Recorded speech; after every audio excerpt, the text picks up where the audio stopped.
The exercise we're going to look at here is Sideline Hip Abduction. This is an excellent exercise for strengthening the hip abductors, as you might expect. And those would be gluteus medius, gluteus minimus, and also the TFL, tensor fascia lata. Now, if you go back to the video where we cover the quad set and the straight leg raise, you'll actually see that the beginning steps of this exercise are done exactly the same way. So step one is ankle dorsiflexion, which you'll see here in the video in a minute. Once we've dorsiflexed the ankle, we hold that and then contract the quadriceps. So straighten the knee as much as you can as a cue you can give a patient. And then while maintaining both of those, ankle dorsiflexion and knee extension through quad contraction, then we'll elevate the thigh at the hip joint into abduction. So let's take a look at that. So here I am in side lying. There you see ankle dorsiflexion and then quad contraction and maintaining both of those. Then I'm going to elevate the thigh at the hip joint. And you'll notice that when I bring that to the top, I hold it there for a couple of seconds.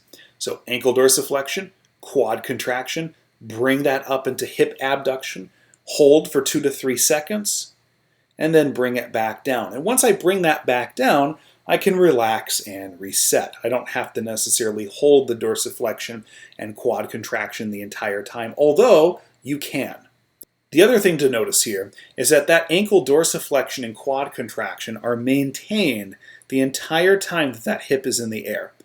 And they're only released once that thigh comes back down to the floor or the table, depending. Okay?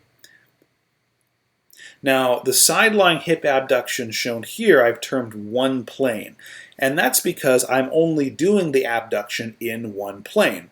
I'm just simply bringing the thigh up and then bringing it down, up and down.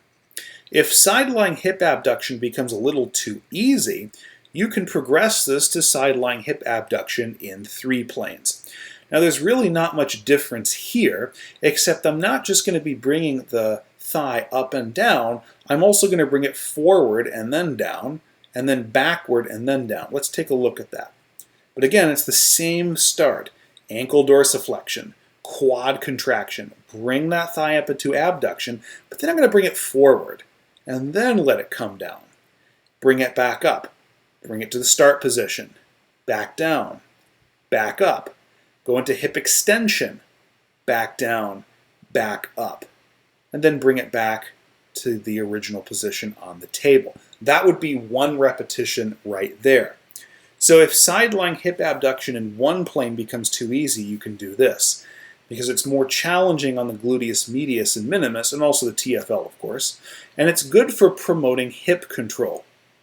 Now, another thing to keep an eye on, regardless of whether you're doing the normal hip abduction like this in one plane or you're doing it in all 3 planes like we saw here, is you want to have the patient try to minimize lumbar paraspinal activation.